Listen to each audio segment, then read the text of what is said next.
You ask Tiger to solve. This deals with linear equations with one unknown. The final result is u equals 43. Let's solve it step by step.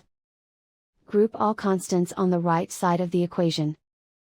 Subtract 185 from both sides.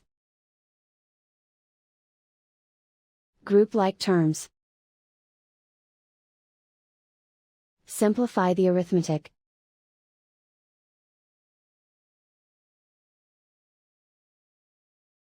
Convert the u into a positive number. Multiply both sides by -1.